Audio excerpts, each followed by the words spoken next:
మాకు విలీనం కావాలి, మాకు 2 పే స్కేల్ కావాలి, మా కష్టాన్ని గుర్తించండి. రేవంత్ అన్న గారు, మాకు సీఎం గారు మా కష్టాన్ని గుర్తించండి.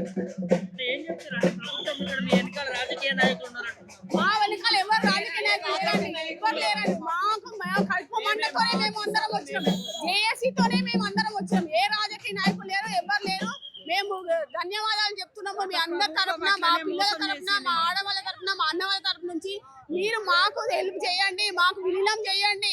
మీరు ఇంకా 10 ఏళ్ళు కాదు, ఇంకా కంటిన్యూగా మీరే సీఎం గా ఉంటారు. మేము అందరికి అట్లా ప్రచారం చేస్తాం. సానుకూలంగానే ఉంది ప్రభుత్వం వాళ్ళు చెప్తున్నారు, మీరేమంటారు? అనుకూలంగా ఉంటే మేమెందుకు చేస్తాము, మేమెందుకు సమ్మె చేస్తాం? సానుకూలం ప్రభాకర్ అంటున్నారు ఆయన అంటున్నారేమో కానీ మాకు సానుకూలంగా ఉంటే మా వాళ్ళు వస్తే ఎందుకు మాట్లాడలేరు, మా వాళ్ళు వస్తే ఎందుకు మాట్లాడలేరు, జేసీ వస్తే ఎందుకు మాట్లాడలేరు?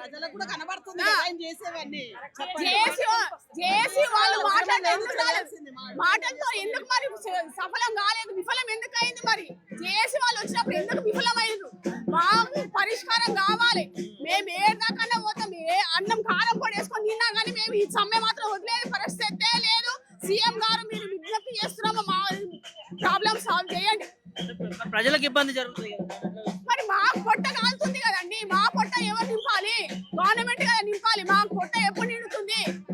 12 ఏళ్ళు అయిపోయింది. కేసీఆర్ గారు చేసి 44 కథ మాత్రం మళ్ళా చేయనే లేదు. మీరు వచ్చి చేస్తారని మిమ్మల్ని అందరూ చెప్పి మేము ప్రచారం చేసి మిమ్మల్ని గెలిపించుకున్నాం. మీరు మళ్ళీ రావాలి, మళ్ళీ సీఎం ఉండాలి. మీరంటే మాకు మా కోరికలు నెరవేర్చాలి. మీరే ముందు సీఎం గా ఉంటారు. ఇదే మేము కోరుకుంటున్నాం. చరిత్రలలోనే నిలిచిపోతారు రేవంత్ రెడ్డి అన్న. ఇప్పుడు గవర్నమెంట్ లో కలిపితే జగన్ గారు ఎట్లా నిలిచిరో అంతకంటే ఎక్కువ మేము నిలుపుకుంటాం రేవంత్ అన్నని. మాకు ప్లీజ్ అని రిక్వెస్ట్ చేస్తున్నాము, అక్కడ ప్రజలని ఇబ్బంది పెట్టకండి, ఇక్కడ కార్మికులని ఇబ్బంది పెట్టకండి సార్. మీరు తొందరగా నిర్ణయం తీసుకోండి. ఇంకా మీరు లోపల చర్చలు చేసి ఇవన్నీ వేస్ట్ సార్. ప్రజలకి మేమెంత ఇబ్బంది పడుతుంటాం, రోడ్డు మీదకి రావాల్సిన అవసరం మాకు లేదు. మేము ప్రజలను ఇబ్బంది పెట్టదలుచుకోలేదు. మాకు తొందరగా పరిష్కారం చేయండి. మేము బస్సులు స్టార్ట్ చేస్తాం. మీరు ఒక మాట చెప్పండి, మేము బస్సులు ఇమ్మీడియట్లీ ఇప్పుడు తీస్తాం. మేము దేనికైనా రెడీగా ఉన్నాం సార్. మీరు తొందరగా చేయండి, తొందర నిర్ణయాలు తీసుకోండి సార్. ఇచ్చినాంగా సార్, ఇచ్చే కదా సార్. ఇంతవరకు సమ్మె తెచ్చుకున్నాము. మేము నోటీస్ ఇచ్చి కూడా ఇన్ని రోజులు అవుతుంది. అప్పుడు ఎందుకు సమ్మించలేదు మీరు? అప్పుడు కూడా మీరు చేయొచ్చు కదా. మీరు ఎందుకు ఐఏఎస్ ఆఫీసర్లు పిలిచి ఏం మాట్లాడకుండా ఏం చేయకుండా మీరు లోపల చర్చలు చేసి మా అధికారులకు కూడా తక్కువ మర్యాదలు కూడా చక్కగా చేయకుండా వాళ్ళని ఏదో కించపరిచినట్టు మాట్లాడి ఏంటి సార్? మేము కూడా మనుషులమే కదా. మేము కార్మికులు ఏ గవర్నమెంట్ వచ్చినా ఆర్టీసీని పట్టించుకోవడం లేదు. అది ఎందుకని మేము నిలదీస్తున్నాం. ఏ గవర్నమెంట్ అయినా మాకు సమాధానం చెప్పాలా? మేము లేమా? మేము తెలంగాణ ప్రజలం కాదా? తెలంగాణ బిడ్డలం కాదా? ఏ గవర్నమెంట్ వచ్చినా ఎందుకు పట్టించుకోవట్లేదు? అది మాకు ఆన్సర్ కావాలా? ఎందుకు మరి ఆర్టీసీ అంటేనే చులకన ఎందుకు? మేము కష్టపడతలేమా? ప్రజా రవాణా, ప్రజా సేవ చేస్తున్నాం. మేము 8 గంటలు అయితే 10 గంటల సేవ చేస్తున్నాము. రోజు 2 గంటలు లేట్ అయినా ఇంట్లో వాళ్ళతో మాటలు పడుకుంటే కూడా మేము డ్యూటీలు చేస్తున్నాము. ఇక్కడ ఆధార్ కార్డు పెట్టి కూడా ప్రజలతోటి మాటలు పడుతున్నాము. ఇవన్నీ మీ వల్లనే కదా సార్ మేము వేగుతున్నాము. మీరు చెయ్యాలా? మీకు అయినా మేము తిట్టుకోవట్లేదు, ప్రజలు తిట్టుకున్నా మేము తిట్టుకోవట్లేదు. మేము సంతోషంగా డ్యూటీలు చేస్తున్నాము. మాకు మాత్రం తొందరగా నిర్ణయం చేయండి, తొందరగా మీరు ప్రకటించండి సార్. మేము రిక్వెస్ట్ చేస్తున్నాం. మా పిల్లలు కూడా రోడ్డు మీద పడొద్దు, మేము రోడ్డు మీద పడొద్దు సార్. ప్రజలను ఇబ్బంది పెట్టొద్దు. మేము అదొకటి మేము కోరుకుంటున్నాం. పొన్నం ప్రభాకర్ చెప్పేది అది ఎంతవరకు కరెక్టో ప్రజలకు కూడా తెలుసు. వాళ్ళు ముంగట ఒక మాట సాటుకు ఒక మాట మాకు వద్దు. నేరుగా వచ్చి మీడియా ముందు చెప్పమనండి. మేము వాళ్ళు చెప్పినాక కూడా ఒప్పుకోకపోతే అది మా తప్పు. వాళ్ళు చెప్పాలా, బయటికి రావాలా, చెప్పాలా? రేవంత్ రెడ్డి అన్న అప్పుడు మా కోసం కొట్లాడినావు, మీడియా ముందు మాట్లాడినావు. ఇప్పుడు ఎందుకు మాట్లాడట్లేదు? మేము ఒక చెల్లెగా అడుగుతున్నా నేను, మీరు ఎందుకు మాట్లాడట్లేదు? ఊరుకోనన్నావు అప్పుడు. మా కోసం మాకు బుల్లెట్ బండి మీద పోయి డోర్లు కొట్టినావు. ఇప్పుడు ఏమైంది? ఇప్పుడు ఎందుకు రావట్లేదు మా కోసం? మేము అడుగుతున్నాం, చెప్పండి ఆన్సర్. ఎందుకు రావట్లేదు? ఎందుకు మాకు ఒక ఆన్సర్ చెప్పట్లేదు? ఒక మీడియా ముందుకు రావట్లేదు ఎందుకు? అంటే నేనున్నా తెలంగాణ ఆడబిడ్డలకి మేము సొంత అన్నలేక భావించినామండి. అప్పుడైనా ఇప్పుడైనా ఎప్పుడైనా. మరి ఏవి 10 కోట్లు ఏది మరి? ఇవన్నీ వచ్చిన ఆదాయం ఏమైతుంది? ఎప్పుడు లాస్ అని అంటారు. ఎందుకు అంటున్నారు? ఎందుకు అవుతుంది అదంతా? మీరు కూడా చెప్పాలి కదా సార్ మాకు ఆన్సర్. మీరు ఎవరు మీడియా ముందుకు రాకుండా లోపల మాట్లాడుకుంటా మమ్మల్ని వీళ్ళు ఏదో ధర్నా చేస్తారు, ఇలా జీతాల కోసం చేస్తారు అని పబ్లిక్ మాట్లాడము, ఇదంతా మాకు ఎందుకు సార్? మీరు తొందరగా వచ్చి మాట్లాడండి, మాకు ఏదో ఒకటి ఆన్సర్ చెప్పండి ప్లీజ్. రిక్వెస్ట్ చేస్తాం. మీరు ఎప్పటి నుంచి చేస్తున్నారు? నేను ఒక 23 ఇయర్స్ నుంచి చేస్తున్నాను సార్. 23 సంవత్సరాల నుంచి చేస్తున్నాను. అప్పుడున్న జీతాలకి ఇప్పుడున్న జీతాలకి మా సమానంగా గవర్నమెంట్ ఉద్యోగులకు ఉన్న జీతాలు మాకు లేవు సార్. మా దాంట్లో ఏ ఫెసిలిటీస్ లేవు మాకు. మేము 9 గంటలు ఆన్లైన్లో మేము కష్టపడుతున్నాం. బండ్లు ఎక్కి మేము చేసే డ్యూటీ ఆఫీసులలో కూర్చున్న వాళ్ళకు ఉన్న జీతాలు కూడా లేవు, మాకు లేవు అవి.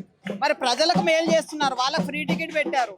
మరి మీకు పేరు వచ్చింది, వాళ్ళకు సేఫ్ అయింది. మరి ఆర్టీసీ వాళ్ళకి ఏమైంది? మాకు ఎందుకు ఇవ్వట్లేదు మీరు? మాకు అది కావాలి. విలీనం చేయడంలో మీకు అభ్యంతరం ఏముంది? ముందంటే నష్టాలలో ఉందని చెప్పారు, మరి ఇప్పుడు లాభాలు వచ్చినాయి అన్నారు కదా. మరి ఏమైనా డబ్బులు అండి? నా లాభాలు వచ్చినాయి డబ్బులు చెప్పండి.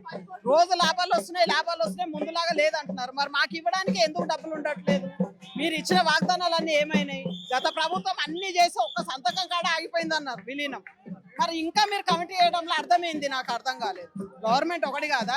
ఆ గవర్నమెంట్ మీ గవర్నమెంట్ ఒకటే కదా. కమిటీ చేసే వాళ్ళు ఒకరే ఉంటారు కదా. ఈ గవర్నమెంట్ మారిండొచ్చు, కమిటీ వాళ్ళు అయితే ఒకరే ఉంటారు కదా. మరి వాళ్ళంతా రెడీ చేసి సంతకం దగ్గర ఆగిపోయిన కమిటీ ఇప్పుడు మళ్ళీ ఎందుకు కమిటీ పెట్టడము? మరి ఇచ్చి కూడా 45 రోజుల ముందు స్ట్రైక్ నోటీస్ ఇచ్చాము, అప్పటి నుంచి ఎందుకు కమిటీ చేయలేదు? స్ట్రైక్ మొదలైన తర్వాత 4 వారాలు గడువు అడగడం అర్థం ఏంటి మీది? మీకు ఇచ్చే ఉద్దేశం ఉంటే ముందే పెట్టొచ్చు కదా, చేయొచ్చు కదా. మరి మీరు ఎందుకు చేయలేదు? మీ గవర్నమెంట్ రాగానే వచ్చిన ఒక 10 రోజుల్లో మీరు ఇంప్లిమెంట్ చేశారు ఫ్రీ అని చెప్పి. మరి వాళ్ళకి ఇచ్చిన అది మాకెందుకు ఇవ్వట్లేదు మీరు? మాకు అది కావాలి. మనం గవర్నమెంట్లో విలీనం చేయండి, మాకు ఇది ఒకటే కావండి. మాకు ఇచ్చే బకాయిలు ఏవో ఇవ్వండి. మా పే స్కేల్ చేస్తే ఇప్పుడున్న జీతాలకు మాకు సరిపోవట్లేదు. మా పిల్లలకు కానీ మా ఇంట్లో కానీ చాలా ఇబ్బందులు పడుతున్నాం మేము. అది ఒక్కటి దృష్టిలో పెట్టుకొని మాకు మంచి చేయాలని మేము కోరుతున్నాం సార్. ఇది పరిస్థితి. మహిళా కండక్టర్లు కూడా ప్రభుత్వాన్ని డిమాండ్ చేస్తా ఉన్నారు. ఇవాళ ఇన్ని రోజుల నుంచి నిరసనలు ధర్నాలు తెలుపుతా ఉన్నాం, సమ్మె కూడా పిలుపునిచ్చినాం. ప్రభుత్వాలు సానుకూలంగా స్పందించకపోతే ఎలా?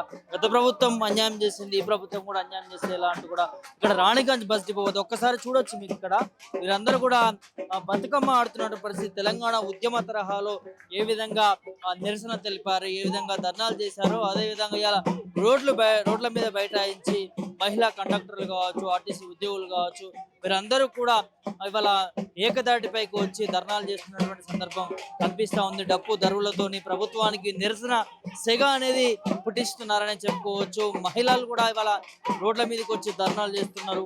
సో ఖచ్చితంగా ప్రభుత్వం ఆలోచించుకోవాల్సినటువంటి అవసరం ఉంటుంది. ఎట్టి పరిస్థితులను కూడా కాంగ్రెస్ ప్రభుత్వం సానుకూలంగా స్పందించే వరకు కూడా మా నిరసనలు ధర్నాలు ఆగమంటూ కూడా జేఏసీ నాయకులు, ఆర్టీసీ ఉద్యోగులు చెప్తున్నటువంటి సందర్భం కనిపిస్తా ఉంది. ఎన్ని రోజులైనా సమ్మె కోసం ముందుకెళ్తాము, మా హక్కులు మాకు వచ్చే వరకు కూడా పోరాటం ఆగదు అంటూ కూడా అప్పుడు ఉద్యమ తరహాలో ఏ విధంగా నిరసన ప్రోగ్రామ్స్ చేశారో ఇప్పుడు అదే విధంగా ఆర్టీసీ ఉద్యోగులు చేస్తున్నారు.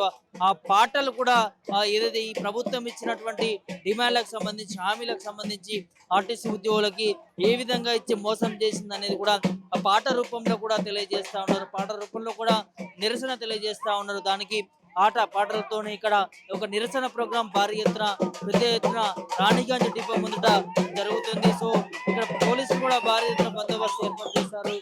ఇవాళ ఇక్కడ నుంచి వెళ్లే బస్సులు మాత్రం మొత్తంగా ఆర్టీసీ ఉద్యోగులు అడ్డుకున్నారు. ఇదే ప్రాంతంలో కాదు, అన్ని ప్రాంతాల్లో కూడా అన్ని బస్ డిపోల వద్ద కూడా ఇదే పరిస్థితి కనిపిస్తా ఉంది. నిన్న కూడా చూసాం, చాలా చోట్ల కూడా బతుకమ్మలు ఆడారు ప్రజలే. ఇవాళ వీళ్ళకి మద్దతు కూడా తెలుపుతున్న పరిస్థితులు కూడా కనిపిస్తున్నాయి. సో బతుకమ్మలు ఆడుతా ఉన్నారు, నిరసన తెలియజేస్తా ఉన్నారు. సో ఉద్యమాన్ని మరోసారి ముందుకు తీసుకుపోతా ఉన్నారు ఆర్టీసీ ఉద్యోగులు. ఖచ్చితంగా ఈసారి తగ్గేదే లేదంటా ఉన్నాయి ఆర్టీసీ ఉద్యోగం చేసే నాయకులు. ఎందుకంటే 2.5 ఏళ్ల నుంచి మేము కూడా ఇంత బాధపడతా ఉన్నాము, ఇన్ని ఇబ్బందులకు ఎదుర్కొంటా ఉన్నాము. ప్రభుత్వం సానుకూలంగా స్పందిస్తా అని చెప్పి ఎన్నికల మేనిఫెస్టోలో కూడా మాకు సంబంధించిన హామీలు, డిమాండ్లు పెట్టడం జరిగింది. ఆ నేపథ్యంలోనే కాంగ్రెస్ ప్రభుత్వానికి అధికారం ఇవ్వడానికి కూడా మేము కూడా తోడ్పడ్డాము. ప్రజలతో కూడా మమేకమై కాంగ్రెస్ ప్రభుత్వానికి ఓటేస్తే మనకు ఇచ్చిన హామీలు అమలు చేస్తారని చెప్పి కూడా మేము కూడా చెప్పిన సందర్భాలు ఉన్నాయి. ఇవాళ మాట ఇచ్చి ఇవాళ మోసం చేస్తారా ప్రభుత్వం అంటూ కూడా అందరూ కూడా డిమాండ్ చేస్తున్నారు. ఎమ్మటే కాంగ్రెస్ ప్రభుత్వం, ముఖ్యమంత్రి రేవంత్ రెడ్డి సానుకూలంగా స్పందించి ఏదైతే ప్రభుత్వంలో ఆర్టీసీని విలీనం చేయడం కావచ్చు, వివిధ డిమాండ్లు ఏవైతే ఉన్నాయో వాటన్నింటినీ కూడా అమలు చేసే దిశగా నిర్ణయాలు తీసుకోవాలంటూ కూడా జేఏసీ నాయకులు చెప్తున్నటువంటి సందర్భం కనిపిస్తా ఉంది. వీడియో జర్నలిస్ట్ సల్మాన్ రాజు, ప్రభాకర్, పొలిటికల్ మీడియా, రాణిగంజ్ నుంచి.